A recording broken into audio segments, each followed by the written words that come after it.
Dilsukh Nagar bomb పేలుళ్ల కేసులో NIA court తీర్పును సమర్థిస్తూ తీర్పునిచ్చింది హైకోర్టు. ఉరిశిక్షను రద్దు చేయాలని దోషులు దాఖలు చేసిన అపీల్స్ ని తిరస్కరించింది. దాదాపు 45 రోజుల పాటు సుదీర్ఘ విచారణ జరిపిన న్యాయస్థానం ఉరిశిక్షే సరైనదని తీర్పు చెప్పింది.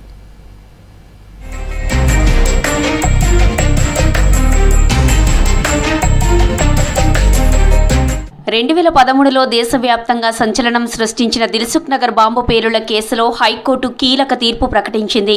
ఎన్ఐఏ కోర్టు విధించిన ఉరిశిక్షను రద్దు చేయాలని 5 దోషులు దాఖలు చేసిన అప్పీళ్లను ఉన్నత న్యాయస్థానం డిస్మిస్ చేసింది. ఎన్ఐఏ కోర్టు విధించిన ఉరిశిక్షనే ఖరారు చేస్తూ తీర్పు చెప్పింది. As soon we get the copies of the orders, we will prepare for appeal in the Supreme Court of India, and definitely we are going to file an appeal, and we have faith in the judiciary system. As the case is still subjudiced and the matter has to be argued again in Supreme Court of India, I can't disclose what was our point of our argument today, as we have to state in the Supreme Court also. So as far as the Honorable Court has just stated that our appeal has been dismissed, and the copies will be available to us today, and after getting the copies we will definitely prepare and file an appeal in the Supreme Court, and this is for today. Now we can disclose this itself. 2013లో Dilsukh నగర్లో bomb blast జరిగింది. పేలుళ్లలో 18 మంది అమాయక ప్రజలు ప్రాణాలు కోల్పోయారు. 150 మందికి తీవ్ర గాయాలయ్యాయి. బ్లాస్ట్ కేసును ఎన్ఐఏ దర్యాప్తు చేసింది. ఈ కేసులో యాసిన్ భత్కల్ను కీలక సూత్రధారిగా తేల్చింది. ఏవన్గా ఉన్న యాసిన్ భత్కల్ పాకిస్తాన్ పారిపోయాడు. మిగతా 5 నిందితులకు ఎన్ఐఏ స్పెషల్ కోర్టు ఉరిశిక్ష ఖరారు చేసింది. అయితే ఎన్ఐఏ కోర్టు తీర్పును నిందితులు హైకోర్టులో సవాల్ చేశారు. హైకోర్టులో ఈ కేసులో వాదనలు ముగిశాయి. దీంతో హైకోర్టు తీర్పు చెప్పింది. ట్రయల్ కోర్టు సుదీర్ఘమైనటువంటి విచారణ చేసి ముఖ్యంగా అసదుల్లా అఖ్తర్, తర్వాత జియా ఉర్ రెహమాన్, ఈయన resident of Pakistan, is a Pakistani national, Mohammed Tahseen Akhtar, Mohammed Ahmed Siddibaba, తర్వాత ఐజాజ్ షేక్, ఈ 5 అక్యూజ్డ్ కూడా ఈ ట్రయల్ కోర్టు ముఖ్యంగా special court for NIA cases Cherlapalli జైల్లో కండక్ట్ చేసి నియర్లీ మొత్తం 5 కూడా మరణశిక్ష, rarest of the rare case అని చెప్పి క్యాపిటల్ పనిష్మెంట్ ఇవ్వడం జరిగింది. 150 మంది విట్నెసెస్ని ఎగ్జామిన్ చేసి 900 ఎగ్జిబిట్స్ను చూసి 250 నియర్లీ ఎంఓస్ను చూసిన తర్వాత ఇవ్వడం జరిగింది. సుదీర్ఘ వాదనలు విన్న తర్వాత ఇవాళ హైకోర్టు అప్పీల్ కూడా 45 రోజుల పైన విన్నారు. చాలా టైం ఇచ్చారు. ఎన్నో కేసులు ఉన్నప్పుడు కూడా చాలా జడ్జిమెంట్ కూడా ఇవాళ పూర్తి సాక్ష్యాధారాలతో మేము పెట్టాము. హైకోర్టు కూడా కింది కోర్టు ఇచ్చిన తీర్పుతో ఏకీభవిస్తూ డెత్ పెనాల్టీ కన్ఫర్మ్ చేసింది. 2013 ఫిబ్రవరి 21న దిల్సుఖ్ నగర్ బస్టాండ్ దగ్గరలో కొద్ది నిమిషాల వ్యవధిలో 2 పేలుళ్లు జరిగాయి. మొదట బస్టాండ్ ఎదురుగా ఒక బాంబు పేలిన కొద్దిసేపటికి 150 మీటర్ల దూరంలోనే మరో బ్లాస్ట్ సంభవించింది. టిఫిన్ బాక్స్ లో బాంబు పెట్టి టెర్రరిస్టులు ఈ దాడికి పాల్పడ్డారు. ఇండియన్ ముజాహిదీన్ ఉగ్ర సంస్థ సహ వ్యవస్థాపకుడు యాసిన్ భత్కల్, యూపీకి చెందిన అసదుల్లా అఖ్తర్, పాకిస్తాన్కు చెందిన జియా ఉర్ రెహమాన్, బీహార్కు చెందిన తెహసిన్ అఖ్తర్, అజాజ్ షేక్ కలిసి ఈ దాడికి పాల్పడినట్లు ఎన్ఐఏ దర్యాప్తులో తేలింది.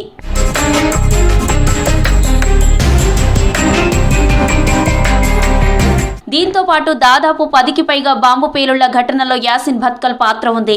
ఈ కేసులో ప్రధాన నిందితుడు మహమ్మద్ రియాజ్ అలియాస్ రియాజ్ భత్కల్ పరారీలో ఉండగా మిగిలిన 5 నిందితులకు ఎన్ఐఏ కోర్టు ఉరిశిక్ష విధిస్తూ 2016 డిసెంబర్ 13న తీర్పు వెలువరించింది. కింది కోర్టు తీర్పును 5 దోషులు హైకోర్టులో సవాల్ చేయగా ఎన్ఐఏ తీర్పునే సమర్థిస్తూ హైకోర్టు ఇవాళ తీర్పునిచ్చింది.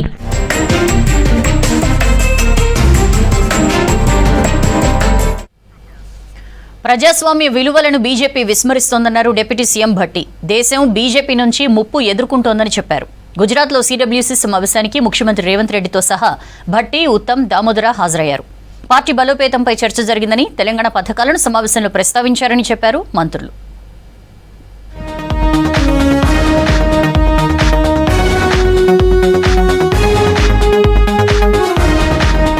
గుజరాత్ అహ్మదాబాద్లో జరుగుతున్న సీడబ్ల్యూసీ విస్తృత స్థాయి సమావేశానికి ముఖ్యమంత్రి రేవంత్ రెడ్డి హాజరయ్యారు. తెలంగాణ నుంచి బట్టి విక్రమార్క, ఉత్తమ్, దామోదర, మహేష్ కుమార్ గౌడ్ సమావేశంలో పాల్గొన్నారు. పార్టీ బలోపేతంపై సుదీర్ఘ చర్చ జరిగిందన్నారు రాష్ట్ర నేతలు. భేటీలో తెలుగు వాళ్ళెవ్వరికీ మాట్లాడే ఛాన్స్ రాలేదన్నారు.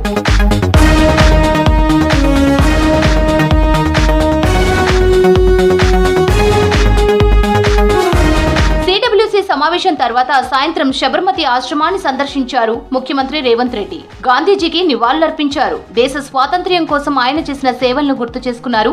ఆ తర్వాత రాట్నంపై నూలు ఒడికారు సీఎం రేవంత్.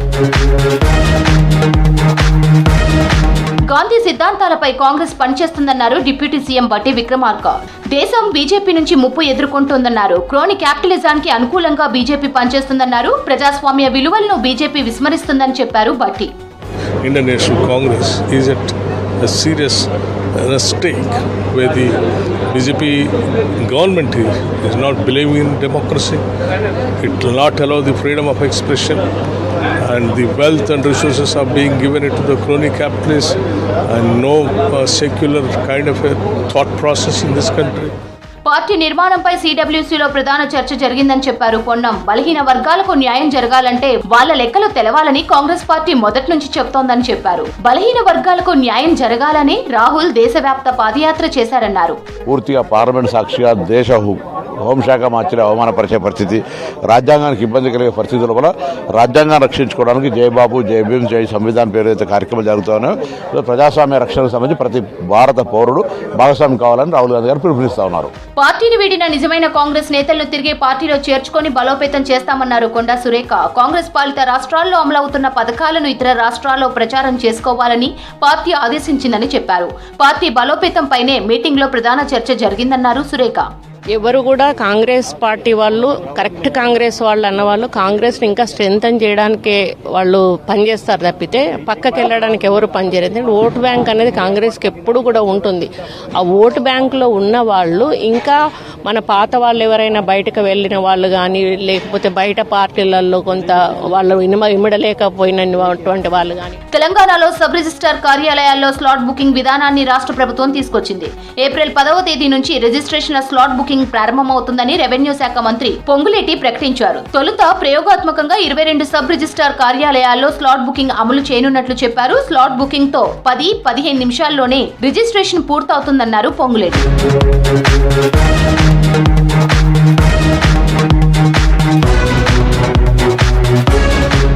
రాష్ట్రంలోని విశ్వవిద్యాలయాల్లో 1061 అసిస్టెంట్ ప్రొఫెసర్ల భర్తీకి గైడ్లైన్స్ రిలీజ్ చేశామన్నారు సీఎం రేవంత్ రెడ్డి. గత 15 ఏళ్లుగా ఈ ప్రక్రియ జరగకపోవడం ఆశ్చర్యాన్ని, విస్మయాన్ని కలిగించిందని ఎక్స్లో పోస్ట్ చేశారు. పేద బిడ్డల విద్యపై గత బీఆర్ఎస్ ప్రభుత్వ నిర్లక్ష్యం క్షమించరాని నేరమన్నారు. ప్రతి వ్యవస్థలో జరిగిన ఇలాంటి తప్పిదాలను సరిచేస్తూ ప్రజాప్రభుత్వం రాష్ట్ర పునర్నిర్మాణం దిశగా అడుగులు వేస్తోందన్నారు రేవంత్ రెడ్డి.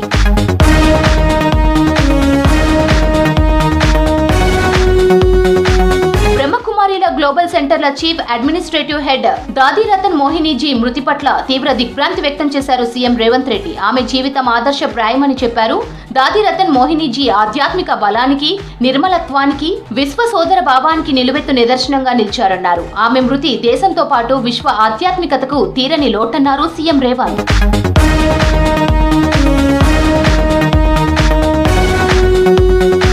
సింగపూర్లోని స్కూల్లో అగ్ని ప్రమాదం జరిగింది. ఈ ప్రమాదంలో AP deputy CM Pawan Kalyan చిన్న కుమారుడు మార్క్ శంకర్ చేతులు, కాళ్లకు గాయాలు కావడంతో ఆసుపత్రికి తరలించి చికిత్స అందిస్తున్నారు. రివర్ వ్యాలీ షాప్ హౌస్ లో ఈ ఘటన జరిగింది. ప్రధాని మోదీ, సీఎం చంద్రబాబుతో పాటు పలువురు నేతలు ఘటనపై ఆరా తీశారు. పవన్ కళ్యాణ్ కు ఫోన్ చేసి ధైర్యం చెప్పి మార్క్ శంకర్ త్వరగా కోలుకోవాలని ఆకాంక్షించారు. సింగపూర్లోని స్కూల్లో జరిగిన అగ్ని ప్రమాదంలో AP deputy CM Pawan Kalyan చిన్న కుమారుడు మార్క్ శంకర్ పవనోవిచ్ గాయపడ్డాడు. అతడి చేతులు, కాళ్లకు గాయాలయ్యాయి. మరికొందరు చిన్నారులు గాయపడడంతో హాస్పిటల్కి తరలించారు. సింగపూర్లోని రివర్ వ్యాలీ షాప్ హౌస్లో ఉదయం 9:45 ఘటన జరిగింది. 15 మంది చిన్నారులతో పాటు 19 మంది గాయపడ్డారు. వారిలో ఒక చిన్నారి చనిపోయాడు. ఈ భవనంలో చిన్నారులకు క్యాంప్ నిర్వహిస్తున్నారు. 2-3 అంతస్తుల్లో మంటలు చెలరేగడంతో సివిల్ డిఫెన్స్ ఫోర్స్ సంఘటనా స్థలానికి చేరుకుని సహాయక చర్యలు చేపట్టింది. భవనం లోపల చిక్కుకున్న వారిని రక్షించి బయటకు తీసుకొచ్చింది.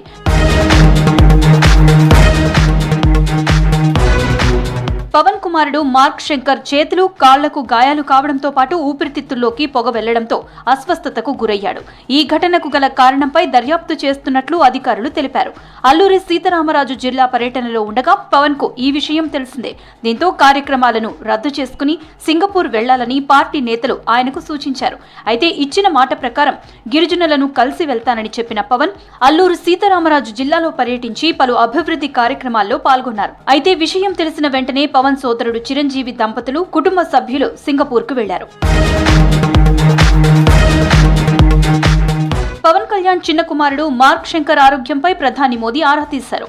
విశాఖ పర్యటనలో ఉన్న పవన్ కి ఫోన్ చేసి అతడి ఆరోగ్య పరిస్థితిని అడిగి తెలుసుకున్నారు. పవన్ కు ధైర్యం చెప్పారు. మార్క్ శంకర్ త్వరగా కోలుకోవాలని ఆకాంక్షించారు ప్రధాని మోదీ.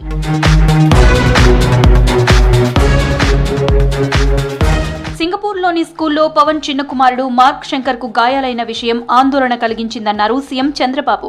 హాస్పిటల్లో చికిత్స తీసుకుంటున్న శంకర్ త్వరగా కోలుకోవాలని భగవంతుణ్ణి ప్రార్థిస్తున్నట్లు తెలిపారు. ఇక మార్క్ శంకర్ కు గాయాలైన విషయం తెలిసి షాక్ కి గురయ్యానన్నారు మంత్రి నారా లోకేష్.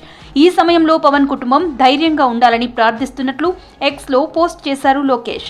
ప్రమాద ఘటన విని షాక్ కి గురయ్యానని చెప్పారు మాజీ సీఎం జగన్. మార్క్ శంకర్ త్వరగా కోలుకోవాలని ఆ భగవంతుణ్ణి ప్రార్థిస్తున్నట్లు ఎక్స్ లో పోస్ట్ చేశారు జగన్. సమ్మర్ క్యాంపులో అగ్ని ప్రమాదం జరిగి మార్క్ శంకర్ కి గాయాలయ్యాయని తెలిపారు పవన్. అగ్ని ప్రమాదం వల్ల శంకర్ కి ఊపిరితిత్తుల్లోకి పొగ చేరిందన్నారు. తన పెద్ద కొడుకు అకిరా పుట్టినరోజే రెండో కుమారుడికి ఇలా జరగడం బాధాకరమన్నారు. సుమారు 30 మంది చిన్నారులు సమ్మర్ క్యాంపులో ఉన్నప్పుడు ఈ ప్రమాదం జరిగిందని చెప్పారు. మార్క్ శంకర్ ఆరోగ్యంపై ఆరా తీసిన మోదీ, చంద్రబాబు, లోకేష్ ఇతర నేతలకు ధన్యవాదాలు తెలిపారు. సింగపూర్ వెళ్తున్నారని చెప్పారు పవన్. అంతా బాగుంటుంది అనుకున్నాను. చూస్తే ఇప్పుడు తనని ప్రస్తుతం హాస్పిటల్లో జాయిన్ చేశారు. బ్రాంకోస్కోపీ పెడతా ఉన్నారు. తన పక్కనే కూర్చున్న క్లాస్మేట్ మొత్తం 3rd degree బర్న్స్, దీనికి కూడా కొంత బర్న్స్ అని చెయ్యి మీదను కాలు మీద. లోపల చాలా వరకు స్మోక్ అంతా వెళ్ళిపోయింది గుండెల లంగ్స్లోకి. దానికోసం ఇప్పుడు బ్రాంకోస్కోపీ చేస్తా ఉన్నారు. ఆల్రెడీ ఇంకో పసిబిడ్డ కూడా చనిపోయింది. చాలా బాధ అనిపించింది. సింగపూర్ స్కూల్లో అగ్ని ప్రమాద ఘటనపై పవన్ అభిమానులు విచారం వ్యక్తం చేస్తున్నారు. మార్క్ శంకర్ త్వరగా కోలుకోవాలని ప్రార్థిస్తున్నారు. అహ్మదాబాద్ సదస్సులో మొదటి రోజు కీలక తీర్మానాలను ఆమోదించింది సిడబ్ల్యూసీ. రైతుల హక్కులు, విద్వేష రాజకీయాలపై పోరాటంతో పాటు కార్మికులు, కర్షకుల హక్కుల కోసం పోరాటాలు చేయాలని డిసైడ్ చేశారు సభ్యులు. మతపరమైన విభజనలతో ఎన్డీఏ సర్కార్ ప్రజా సమస్యలు పట్టించుకోవడం లేదని ఆరోపించారు హస్తం నేతలు. రాజ్యాంగాన్ని ఎలా కాపాడుకోవాలో కూడా తమకు తెలుసన్నారు.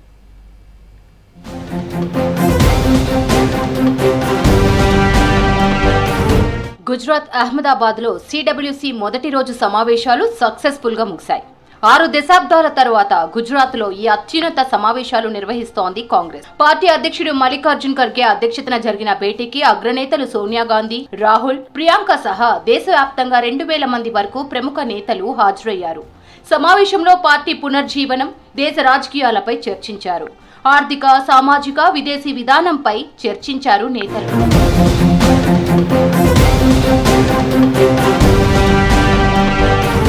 సమావేశంలో 7 కీలక తీర్మానాలు చేసింది సిడబ్ల్యూసీ. రైతుల హక్కుల కోసం పోరాటం చేయాలని నిర్ణయించింది. దేశంలో విద్వేష రాజకీయాలపై పోరాటం చేయాలని తీర్మానించింది. కార్మికులు, కర్షకుల హక్కుల కోసం, సామాజిక న్యాయం కోసం పోరాటం చేయాలని డిసైడ్ అయింది.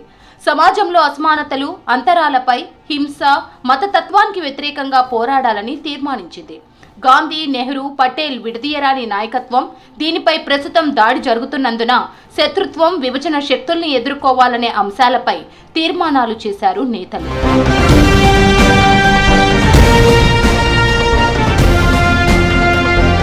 మతపరమైన విభజనలతో ప్రజా సమస్యలు బేఖాతరు చేస్తున్నారన్నారు పార్టీ అధ్యక్షులు మల్లికార్జున్ ఖర్గే. దేశం ఎదుర్కొంటున్న ప్రధాన సమస్యలను పక్కదారి పట్టించేందుకు మతపరమైన విభజనలకు బీజేపీ పాల్పడుతోందన్నారు. నెహ్రూ, పటేల్ మధ్య ఉన్న సత్సంబంధాలను వక్రీకరిస్తున్నారని మండిపడ్డారు. కాంగ్రెస్ కు రాజ్యాంగం పట్ల గౌరవం ఉందని, రాజ్యాంగాన్ని ఎలా కాపాడుకోవాలో కూడా తెలుసన్నారు Kharge. Today we had an extended working committee meeting.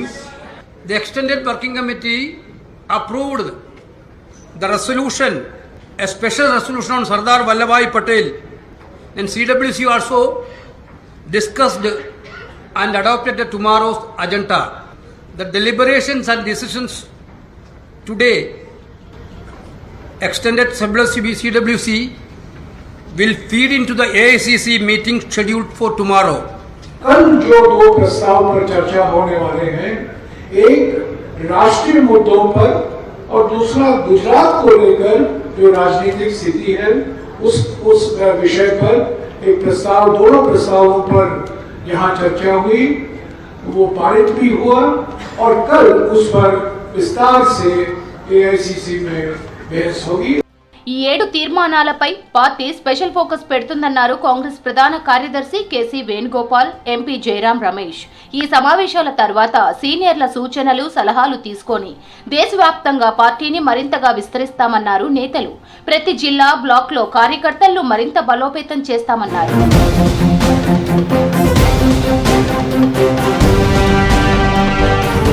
ఈ సమావేశాలతో జిల్లా అధ్యక్షులకు బాధ్యత, జవాబుదారీతనం, రాజకీయ బలం పెరగనుందన్నారు కాంగ్రెస్ జనరల్ సెక్రటరీ సచిన్ పైలట్. ఈ ఏడాది తమకు సంస్థాగత సంవత్సరం అన్నారు. పార్టీ కార్యకర్తలను బలోపేతం చేసి సిద్ధాంతాలను విస్తరిస్తామన్నారు సచిన్ పైలట్. అమెరికా అంటే వణికిపోవాల్సిన పరిస్థితి ఏర్పడింది. ప్రెసిడెంట్ ట్రంప్ తన దేశం ఫస్ట్ అని షాకింగ్ నిర్ణయాలు తీసుకుంటున్నారు. ఇష్టానుసారంగా సుంకాలను పెంచేస్తున్నారు. దీంతో పలు ప్రపంచ దేశాలు ఇబ్బందుల్లో పడుతున్నాయి. ప్రధానంగా చైనా, యుఎస్ మధ్య ట్యాక్స్ వార్ నడుస్తోంది.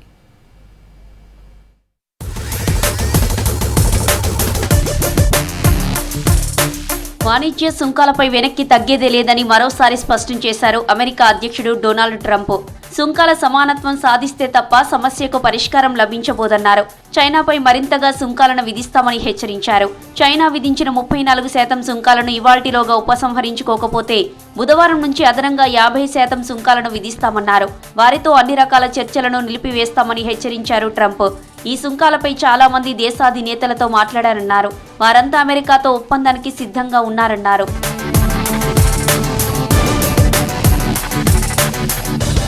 విద్యార్థి వీసాలపై కఠిన చర్యలు తీసుకుంటుంది అమెరికా. చిన్న ఉల్లంఘనలపై ట్రంప్ సర్కార్ సీరియస్ గా తీసుకుంటూ విద్యార్థుల F1 వీసాలను రిజెక్ట్ చేస్తోంది.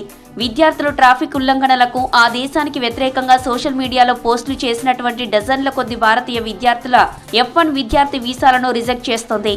అయితే వలస అమలులో గణనీయమైన పెరుగుదల కారణంగానే యునైటెడ్ స్టేట్స్ డజన్ల కొద్ది భారతీయ విద్యార్థుల F1 విద్యార్థి వీసాలను రిజెక్ట్ చేస్తున్నట్లు తెలుస్తోంది. ఇరాన్కు మరోసారి అణు ఒప్పందం విషయంలో తీవ్ర వార్నింగ్ ఇచ్చారు ట్రంప్. అమెరికాతో ఇరాన్ అణు ఒప్పందం చేసుకుంటే మంచిది, లేదంటే పెద్ద ప్రమాదంలో పడతారని హెచ్చరించారు. ఇటీవల ట్రంప్తో ఇజ్రాయెల్ ప్రధాని నెతన్యాహు భేటీ అయ్యారు. ఆ తర్వాత ట్రంప్ ఇరాన్కు వార్నింగ్ ఇచ్చారు. ఈ శనివారం టెహ్రాన్తో ఉన్నత స్థాయి చర్చలు ఉంటాయని చెప్పారు. ఒకవేళ చర్చలు గనక విఫలమైతే పెద్ద ప్రమాదంలో పడినట్లేనని, పెద్ద ఎత్తున బాంబు దాడులు జరుగుతాయన్నారు. ఇరాన్ దగ్గర అణ్వాయుధాలు ఉండకూడదన్నారు. అణు ఒప్పందం చేసుకోకపోతే బాంబు దాడులు ఉంటాయని హెచ్చరించారు ట్రంప్. ఇక పన్నుల విషయంలో అగ్రరాజ్యం అధ్యక్షుడు డొనాల్డ్ ట్రంప్ విధించిన డెడ్ లైన్ కు తాము భయపడబోమని డ్రాగన్ కంట్రీ స్పష్టం చేసింది. ట్రంప్ ఈ తరహా బెదిరింపులకు పాల్పడడం పద్ధతి కాదని తెలిపింది. తమ దేశంపై విధించిన 34% ప్రతీకార సుంకాల విధింపు నిర్ణయాన్ని వెనక్కి తీసుకోవాలంటూ డొనాల్డ్ ట్రంప్ చైనాకు హుకుం జారీ చేశారు. లేకపోతే చైనాపై అదనంగా మరో 50% పన్నులు విధిస్తామని హెచ్చరించారు. దీనికోసం 48 గంటల సమయం ఇచ్చారు. డొనాల్డ్ ట్రంప్ విధించిన డెడ్ లైన్ పై చైనా కూడా ధీటుగా రియాక్ట్ అయింది. అమెరికా బెదిరింపులకు తాము భయపడమని హెచ్చరించింది. That's all for now.